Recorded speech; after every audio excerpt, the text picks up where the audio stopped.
Buonasera e benvenuti al TG Sicilia. Subito le notizie più importanti di oggi. 30 anni fa a Palermo l'assassinio di Don Puglisi. Mattarella dimostrò che la mafia si può sconfiggere. Sapeva di essere minacciato ma è andato avanti, ha detto in cattedrale l'arcivescovo di Palermo Lorefice. L'emergenza di Lampedusa arriva finalmente all'attenzione europea. Una delegazione della Commissione UE in missione sull'isola. Iniziati i trasferimenti, 1500 migranti verranno trasportati nelle prossime ore. 500 in arrivo al porto di Catania sulla nave Cassiopea. E domani a Lampedusa al via la 15ª edizione del Vento del Nord, la rassegna cinematografica, mai come quest'anno nel segno della solidarietà per l'emergenza che l'isola sta vivendo. L'organizzatore Massimo Ciavarro, il cinema per offrire attimi di bellezza. Covid, aumentano i contagi e arrivano i nuovi vaccini gratuiti per tutti, a comunicarlo il ministro della Salute Schillaci. Saranno pronti tra 15 giorni. Catania sporca, la vergogna di Largo Paisiello, un tempo salotto buono del centro cittadino, oggi trasformato in discarica. Sempre a Catania si gira con le torce, la sera in centro città al buio per i lavori dell'Enel, proteste di cittadini, commercianti e turisti, nessuno ci ha avvisati. Avvistata nel siracusano la formica di fuoco, una specie molto invasiva e pericolosa. È morto Franco Migliacci, addio al paroliere della più famosa hit italiana Nel blu dipinto di blu, il volare amato in tutto il mondo.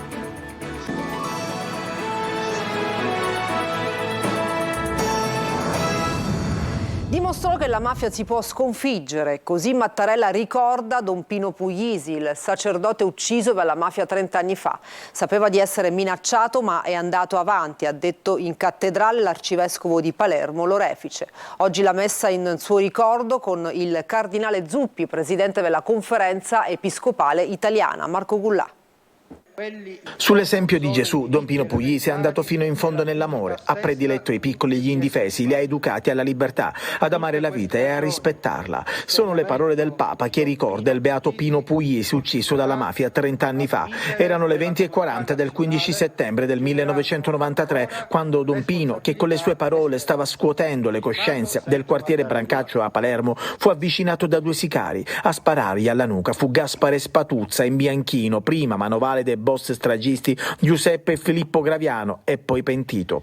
I valori angelici che animavano la sua azione quotidiana trovano corrispondenza nei valori civili espressi nella Costituzione repubblicana, ha detto invece il Presidente della Repubblica Sergio Mattarella. Questo aspetto sottolinea come Don Puglisi sia anche un eroe civile. La Repubblica è riconoscente a Don Pino Puglisi e lo ricorda con commozione a 30 anni dalla morte. Un eroe che con il suo sacrificio ha comunque cambiato Brancaccio. Ieri sera la fiaccolata partita dalla piazza dove venne assassinato il prete. Oltre 500 le persone presenti a sfilare per le vie del quartiere. Sono cambiate tante cose, non smetterò mai di dirlo, non mi stancherò mai di dirlo, perché non possiamo dire che Brancaccio è la stessa di 30 anni fa. Faremmo un torto al beato Giuseppe Puglisi e svalorizzeremmo quello che è stato il suo sacrificio. Quindi Brancaccio è cambiata nelle persone, è cambiata nelle infrastrutturazione, ma questo è stato possibile grazie alla presenza costante di 30 anni dei volontari del centro di accoglienza Padre Nostro.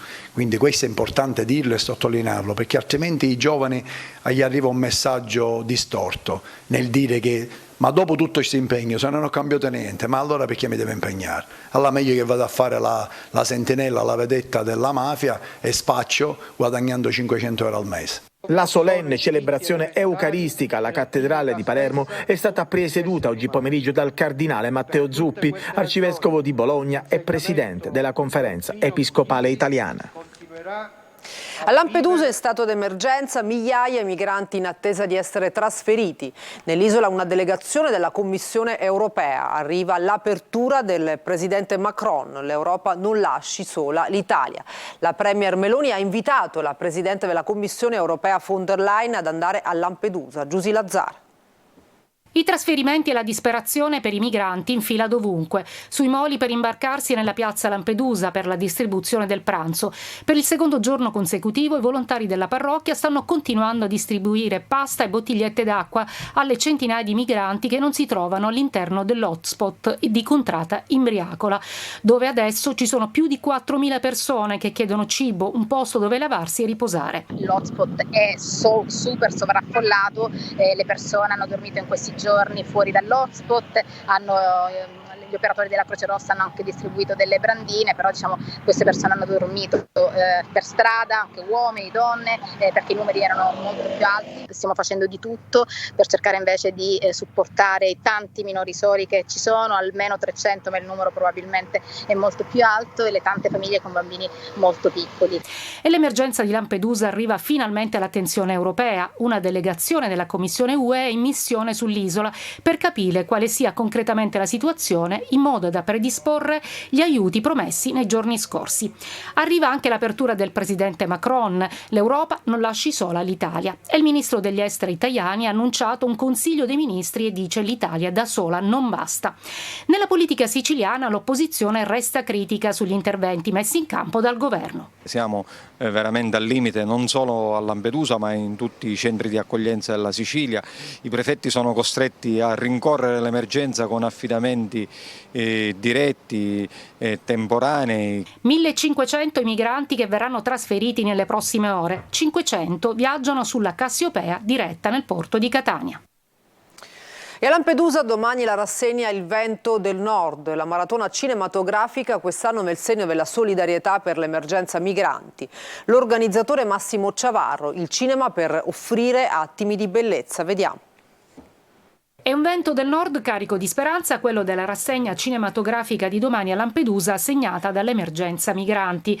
Rendere contagiosa la passione per il cinema e per la musica da condividere con gli spettatori di un'isola speciale, mai come quest'anno nel segno della solidarietà e dell'accoglienza. Si sa che nelle difficoltà si trovano stimoli più grandi. Niente, da domani ci sarà il cinema, ma il cinema come forma di arte proiettata su un'isola che sta vivendo questo momento difficilissimo, ma più che altro anche per distogliere un attimo la testa da questo enorme problema. Ogni sera ci saranno 2 film, sia seri, sia divertenti, commedie e anche cortometraggi, e noi speriamo perciò così di poter offrire degli attimi di bellezza e di alternativa al dramma del momento. 14 titoli in programma, una notte bianca del cinema. Il tema delle migrazioni farà da apripista alle proiezioni con Battima, proposta da Emergency ed Alice nella città, la selezione del Comitato Italiano dei Rifugiati. Ci sarà spazio anche per gli studenti liceali impegnati nei laboratori cinematografici e tanta musica. Covid, il ministro della Sanità Schillaci ha annunciato che tra 15 giorni saranno pronti i nuovi vaccini e saranno gratuiti per tutti. La somministrazione è fortemente raccomandata agli over 60, ai soggetti fragili, alle donne in gravidanza e agli operatori sanitari. Francesco Triolo. I dati dei contagi tornano a salire. Chi pensava che il Covid fosse scomparso deve fare i conti con l'ultimo bollettino settimanale del Ministero, che segnala un aumento del 44% rispetto all'ultima settimana. L'incidenza sale a 52 casi per 100.000 abitanti rispetto ai 36 della scorsa settimana. Non è ai livelli della soglia d'allarme, ma è in salita anche l'occupazione dei posti letto, anche se tutto è sotto controllo. Dobbiamo sempre però prestare attenzione. Oggi sappiamo che ci sono delle terapie per questo virus, sappiamo che c'è il vaccino che ci protegge da questo virus. Ovviamente i pazienti immunodepressi, i pazienti anziani, i pazienti più fragili sono quelli che possono rischiare di avere delle complicanze legate a questa infezione. Sull'aumento dei casi è intervenuto anche il ministro della Salute Orazio Schillaci, che ha sottolineato come tra 15 giorni saranno pronti i nuovi vaccini sia per i fragili che per gli over 60, ma anche potranno essere distribuiti a chi ne farà richiesta. Siamo d'accordo col ministro, io sono una persona molto convinta sull'efficacia dei vaccini, del resto se oggi siamo qua liberi di poter circolare di nuovo dopo il periodo di lockdown è anche grazie ai vaccini, quindi io dico sì, i fragili vanno vaccinati, gli operatori sanitari si devono vaccinare e chiunque lo voglia fare si può vaccinare. Un consiglio che si sente di dare ai siciliani in questo momento quale può essere? E allora sicuramente se siamo raffreddati, se abbiamo sintomi influenzali stiamo a casa. e proteggiamo noi e gli altri. Nei luoghi affollati sarebbe bene utilizzare delle mascherine per proteggere le prime vie aeree al fine di ridurre il rischio di diffusione degli infezioni. Catania sporca, largo paesiello trasformato in una discarica a cielo aperto. Rifiuti di ogni tipo, carta e vetro offuscano la bellezza della scalinata monumentale. Tanti cittadini indignati che sollecitano interventi risolutivi. Tonino De Mana. L'acqua zampilla ed è forse l'unica buona notizia. Tutto intorno la bellezza della scalinata e della fontana in ceramica e lava dell'Etna sono offuscate da un inaccettabile degrado. Largo Paesiello, un tempo salotto buono di Catania, è il simbolo di una città che ogni giorno è sempre più sporca. Sono tanti messaggi al nostro numero di WhatsApp 342 74 55 005 e sono tanti i cittadini indignati che alla vista delle nostre telecamere cercano un supporto per dar voce alle loro segnalazioni, il più delle volte inascoltate da parte degli organi preposti. Chi sollecita controlli notturni, chi chiede decoro, chi lamenta la totale assenza di pulizia, chi, è il caso di un anziano che ha voluto mantenere l'anonimato, denuncia che finalmente ha visto un operatore ecologico ma che, lo stesso, dopo aver raccolto un sacco di rifiuti, lo ha lasciato sul marciapiede e a distanza di 24 ore è ancora lì. Un vero percorso ad ostacoli, la scalinata, un tempo monumentale, oggi monumento all'incuria. Catania è troppo sporca, c'è troppa spazzatura in giro, è un percorso ad ostacoli, quindi cosa bisogna fare? I controlli non esistono, io ogni tanto leggo che il sindaco fa postare delle pattuglie dei vigili urbani in Borghese, fanno una fotografia tanto per buttare un po' di fumo negli occhi, beccano quei 2 o 3, ma non c'è nessun tipo di controllo. Siamo tutti egoisti, pensiamo solo a loro cose, ma non pensiamo a città. Se tutti pensiamo a città è una cosa bellissima. Lei di dov'è? Da Tunisi, e mi piace la Sicilia troppo, però mi dispiace, è sporca la Sicilia. A completare il quadro continui schiamazzi notturni, spesso alimentati dall'alcol, come dimostrano queste bottiglie lasciate in bella vista. Altre bottiglie, rotte, sono disseminate per terra. Guardi quello che c'è a terra, il cane si stava per tagliare. Passano tutti, passano i turisti e questa non è civiltà. Poi il sindaco Trantino sa quello che deve fare, io ho fiducia, però ancora non ho visto nulla. Da queste parti il vetro non si differenzia o differenzia soltanto il luogo dove viene buttato. Si gira con le torce la sera in centro città al buio per i lavori dell'Enel, proteste di cittadini, commercianti e turisti. Nessuno ci ha avvisati. Il centro storico di Catania al buio, ma questa volta per effettuare lavori ed interrare grossi cavi Enel che il caldo record di luglio ha praticamente messo KO.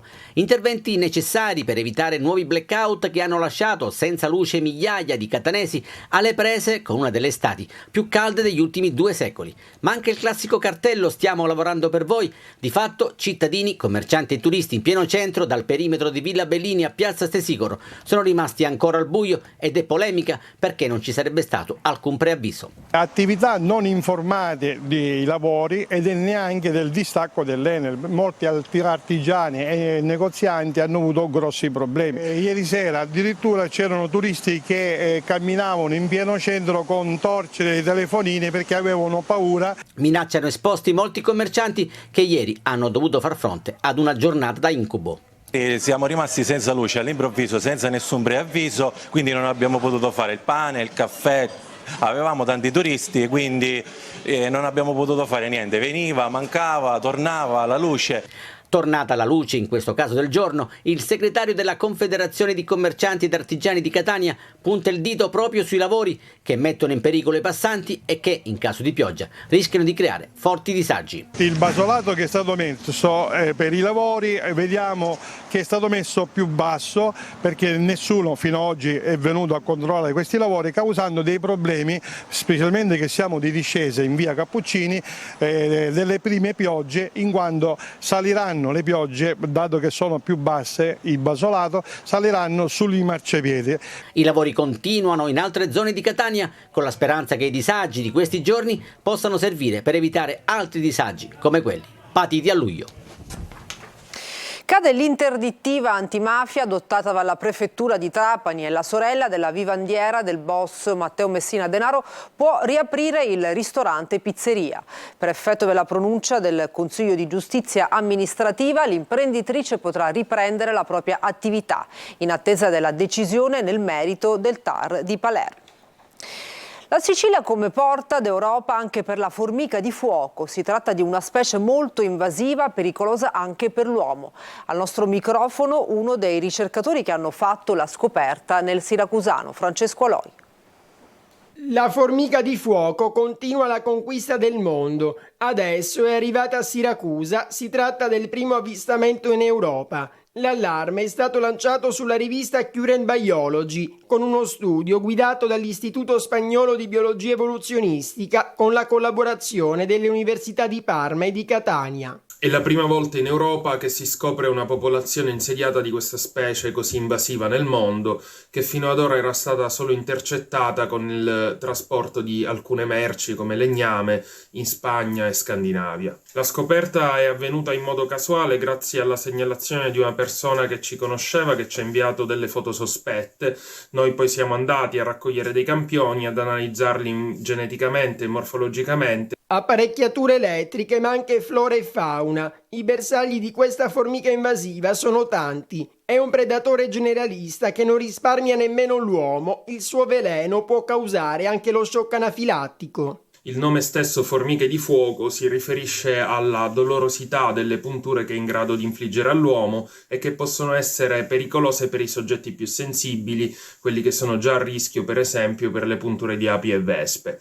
Non è però facile purtroppo riconoscerla e distinguerla dalle circa 120 specie di formiche siciliane, quindi chiunque dovesse avere il sospetto di trovarsele davanti è invitato, noi facciamo un appello affinché faccia delle foto e queste immagini vengano caricate in piattaforme come iNaturalist in cui possono essere poi verificate dagli esperti. I ricercatori nel siracusano hanno individuato poco meno di un centinaio di nidi, una situazione che preoccupa anche Coldiretti, che attribuisce la causa a globalizzazione e cambiamento climatico. In meno di un secolo la formica di fuoco, originaria del Sud America, ha colonizzato Australia, Cina, Caraibi, Messico e Stati Uniti. Ora è in Italia e la sua avanzata continua.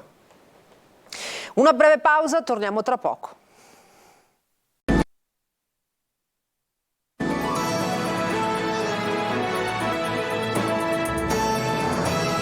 Bentornati al TG Sicilia. A 92 anni si è spento in una clinica romana Franco Migliacci, produttore discografico, editore musicale, talent scout e paroliere di alcune tra le più belle canzoni italiane rimaste nella storia della nostra musica leggera. Brani epocali quali Tintarella di Luna, fatti mandare dalla mamma a prendere il latte, Una rotonda sul mare e l'indimenticabile Nel blu dipinto di blu, realizzata nel 1958 con Domenico Modugno, che l'ha poi resa celebre. Ricordiamo entrambi. Le prime parole che ho cominciato a scrivere sono state: di blu mi son vestito per intonarmi al cielo, lassù nel firmamento volare verso il sole, volare, volare felice, eccetera. Nel blu dipinto di blu. Mancava il volare o cantare. Io dicevo a lui: ma qui ci manca qualche cosa, la canzone, manca qualche cosa. Una mattina mi sono svegliato, non so che dico, forse manca. Esattamente, un brano immortale della musica leggera italiana, meravigliosa. Parliamo di calcio, vigilia di campionato per il Palermo che domani incontrerà l'Ascoli in trasferta. Corini potrà contare su Di Franco. Marco Gullà.